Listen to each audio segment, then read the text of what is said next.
health sketch, we want to talk to you about stroke. It's a bit of an odd name, stroke. It certainly has nothing to do with tennis strokes, swimming strokes, or brush strokes. The word stroke comes from the idea of receiving a strike or blow, as that is how quickly strokes appear. All of a sudden, people are struck by this illness. Did you know that every year more than 15 million people worldwide have a stroke? Of these, 5 million die and another 5 million are left disabled. Whilst most strokes occur in people over the age of 65, they can occur in much younger people too. But what exactly is a stroke? The brain, like all parts of the body, needs oxygen, which it gets from the blood. A stroke happens when blood flow to the brain is cut off.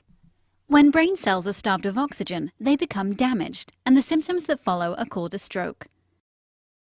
As the brain controls the whole body, the symptoms of a stroke can be wide-ranging, depending on which parts of the brain are affected. If the stroke occurs here, it would cause a drooping face. Here, weakness in the arms or legs, or here, difficulty speaking. Other symptoms can happen too, like changes to vision, loss of balance, confusion, and memory loss. The effects might be barely noticeable, but are more often severe and disabling. Sometimes these changes can be reversed if treatment is started early. That's why it is so important to act quickly if you suspect to call an ambulance.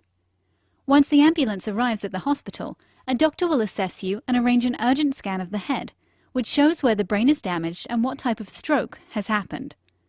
Strokes are put into two groups depending on the problem in the blood vessels supplying the brain. There can either be a blockage, called an ischemic stroke, or a bleed, called a hemorrhagic stroke. The majority of strokes are blockages. It's important to identify early on which sort of stroke has happened, as they each have very different treatments. Blockage strokes are commonly caused by the buildup of fatty material in blood vessels. This fatty buildup may lead to a clot, which blocks the blood supply, just like in a heart attack. This is why a stroke can be thought of as a brain attack. A clot may occur within the brain, or it can travel from another part of the body, commonly the blood vessels in the neck. Clots can also travel from the heart, which may happen when you have an irregular heartbeat called atrial fibrillation, or AF. If a blockage stroke is detected within the first few hours, a clot-busting medication is sometimes given to dissolve the clot. This is called thrombolysis. If thrombolysis can't be used, other medications such as aspirin will be given as treatment instead. Bleeding strokes happen when a blood vessel bursts suddenly. Sometimes, stroke symptoms completely disappear in less than 24 hours. This is called a mini-stroke, or TIA. Often, symptoms only last a few minutes, but just like with a full-blown stroke, you must go to hospital immediately if you suspect a TIA.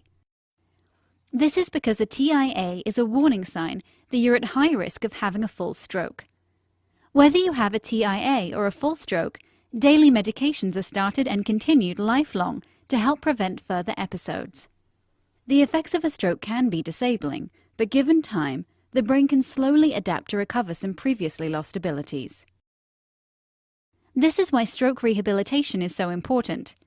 Rehab can be challenging, but many specialists are on hand to help alongside doctors and nurses.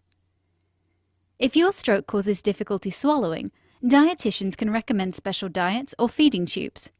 If you have problems with communication, speech and language therapists can help.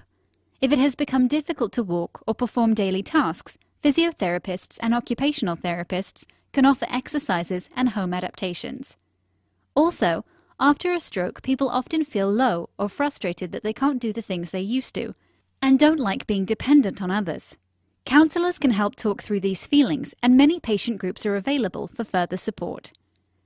We've talked a lot about strokes, but what can we do to prevent them from happening?